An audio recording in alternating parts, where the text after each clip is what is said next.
Assalamualaikum warahmatullahi wabarakatuh. Selamat datang di pertemuan kedua ya untuk mata kuliah pembelajaran mesin. Dan untuk minggu ini kita akan bahas masalah masih tetap di dasar dan konsep dari pembelajaran mesin. Ini hari ini kita akan bahas masalah algoritma dan optimasi. Dan untuk video pertemuan dua ini juga akan kita bagi jadi dua ya. Yang pertama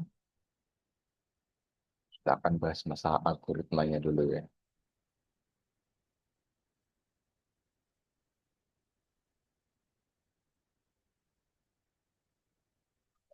Ini kita uh, materi pertama ini dari dua bagian ya. Ini kita akan fokus dulu ke algoritma pembelajarannya dulu ya. Sini kita tidak bahas codingnya, tidak bahas library-nya, kita bahas konseptualnya dulu.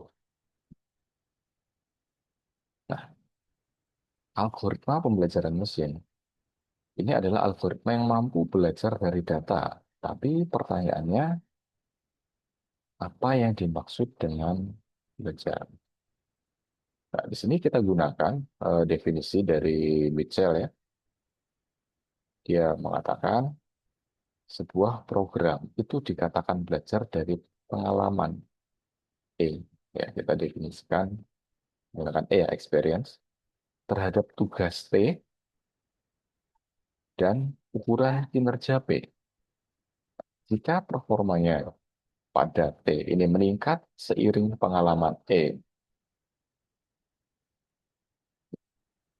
Jadi ini komponen penting dari machine learning. Ada tiga, yaitu tugas atau task, kemudian performance-nya, disingkat P ya, dan experience atau pengalaman ya. Jadi tiga ini yang penting ya di machine learning. Yang pertama tugas. Kita harus paham dulu ya, belajar ini bukanlah tugas. Belajar di sini adalah cara untuk mencapai kemampuan melakukan tugas. Nah, misalnya kita membuat sebuah robot. Nah, kalau kita ingin robot bisa berjalan, tugasnya adalah berjalan. Nah, belajarnya adalah proses untuk bisa berjalan. Dalam machine learning, tugas itu bisa berupa klasifikasi, regresi, prediksi, dan sebagainya.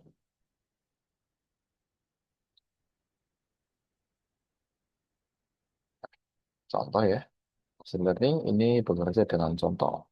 Kalau kita lihat di sini,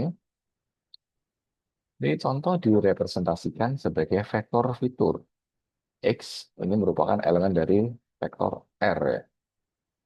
Ya, artinya setiap data adalah kumpulan angka.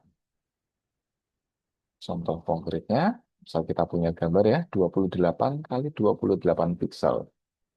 Maka ya itu bisa menjadi 784 fitur. Nah, ini kenapa semua diubah menjadi angka? Ya, karena komputer itu hanya paham angka ya. Dia tidak melihat gambar itu sebagai gambar, tapi ya memang angka-angka di dalam vektor, dalam matriks itu. Masuk ke jenis-jenis jenis-jenis kelas ya.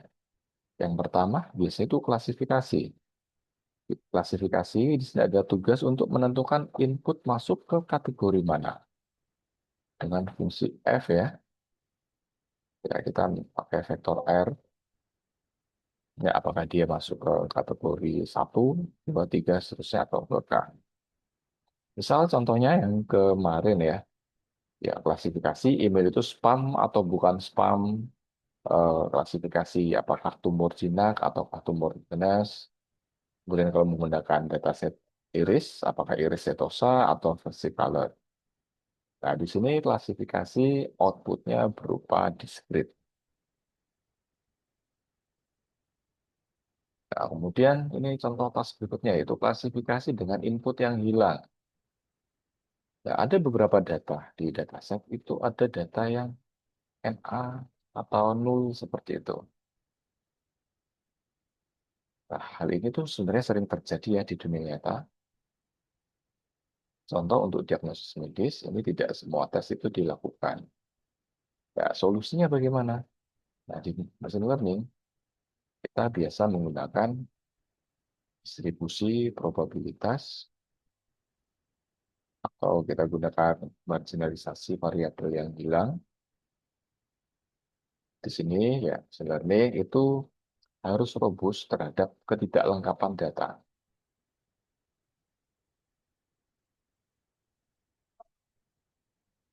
Regresi ya, regresi ini eh, mirip ya, mirip bisa dikatakan mirip dengan klasifikasi.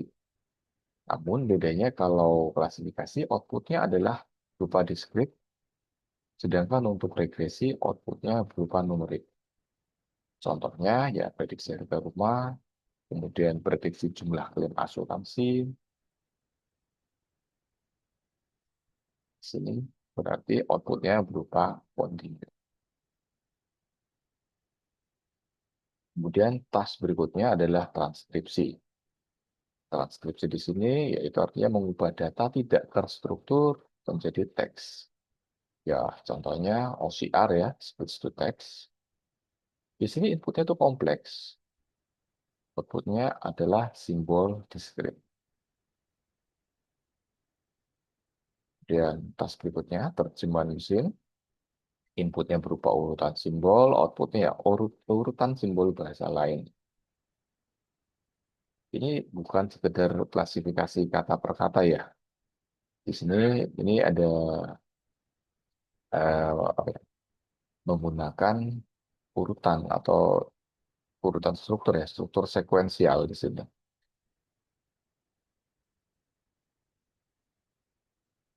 Dan output yang terstruktur, contoh task berikutnya dari machine learning. Nah, beberapa task ini menghasilkan output kompleks. Misalnya parsing kalimat, segmentasi gambar. Nah, di sini kalian harus paham ya, ini outputnya itu bukan satu angka, tetapi berupa struktur. Kemudian ada deteksi anomali. Nah, ini tugasnya itu menemukan sesuatu yang tidak biasa. Contohnya fraud atau kecurangan pada penggunaan kartu kredit, intrusi jaringan.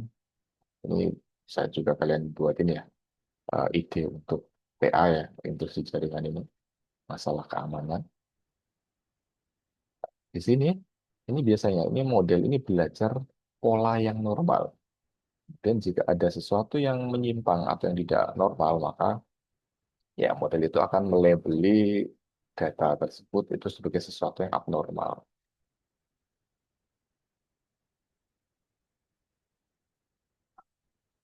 Ya, atas berikutnya, sintesis dan sampling ya. Di sini mesin learning itu bisa menghasilkan data baru, contohnya untuk generate wajah atau generate tekstur game. Ini cara kerjanya, ini model ini belajar dari distribusi data, kemudian dia itu mensintesis atau membuat contoh baru. Imputasi dan denoising. Nah, imputasi di sini dia itu mengisi data atau nilai yang hilang. Kemudian kalau denoising, dia itu membersihkan data yang rusak. Nah, di sini menunjukkan bahwa mesin learning itu bukan hanya prediksi, tetapi dia bisa juga digunakan untuk rekonstruksi. Kemudian estimasi kepadatan ya atau density estimation. Di sini kita menggunakan probabilities ya. Model ini belajar dari probabilitas. Di sini ini banyak algoritma generatif yang kita gunakan di sini. Ya, sekali lagi ya, di sini harapannya kalian sudah mengambil mata kuliah statistik dan probabilitas ya. Jadi kalian masih harus hafal ya, masih ingat masalah distribusi. Nah, karena memahami distribusi, distribusi data ya, ini ya penting ya untuk machine learning. Yang berikutnya, performance measure atau pengukuran performa ya. Ya, ini gunanya untuk bagaimana kita tahu model itu belajar dengan baik atau tidak. Ya, kita butuh metrik, alat untuk mengukurnya. Misal untuk klasifikasi, kita bisa menggunakan akurasi.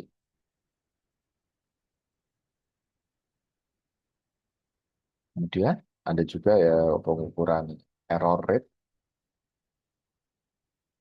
atau loss ya.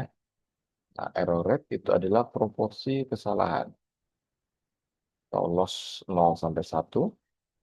Sorry, maaf, 0 1 ya. 0 jika benar, 1 jika salah.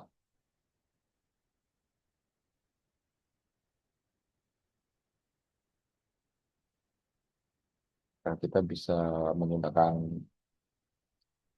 ini ya.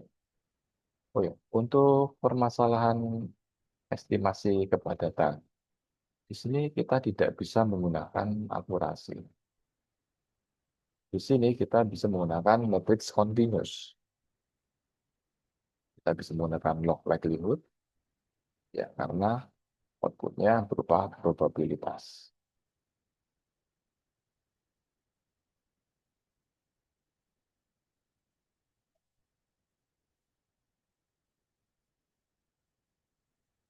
Di sini kita tidak mengukur performa di data training.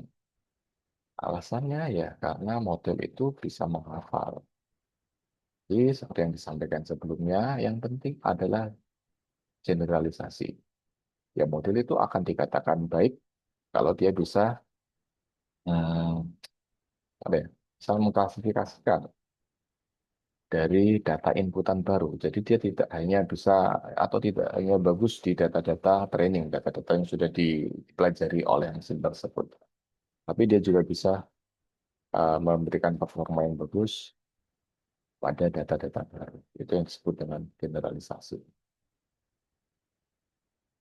Berikutnya, experience atau pengalaman. Experience adalah data ya. Data yang dipelajari oleh model. Ya, seperti kita tahu ya, mesin learning itu belajarnya dari data. Kemudian dataset.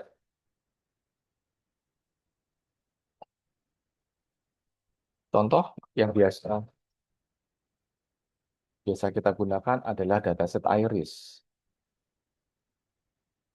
Contoh di sini ada 150 sampel, 4 fitur, dan 3 kelas.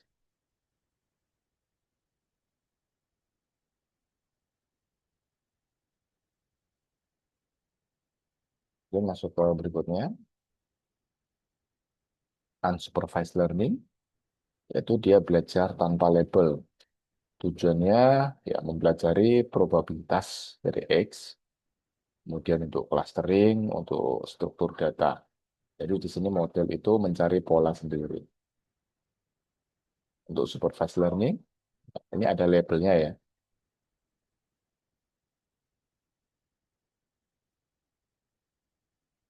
Ya, secara umum unsupervised itu belajar dari probabilitas X misalnya. Sedangkan supervised itu ya belajar dari misal probabilitas Y karena X di sini. Seperti itu ya. Jadi yang supervised itu ada labelnya. Ya, seperti yang disebut kemarin, kenapa dia disebut supervised? Karena ada label target ya. Kalau tidak ada label target, maka dia unsupervised. Nah, kemudian berbeda lagi dengan reinforcement learning ya. Model di sini berinteraksi dengan lingkungan. Ada reward, ada punishment. Di sini model itu belajar melalui trial and error. Bagian pertama dari pertemuan dua ini eh, sampai di sini ya.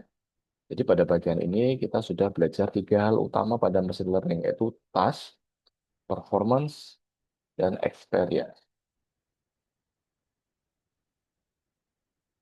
Oke, baik, terima kasih atas perhatiannya. Kita lanjut ke materi berikutnya.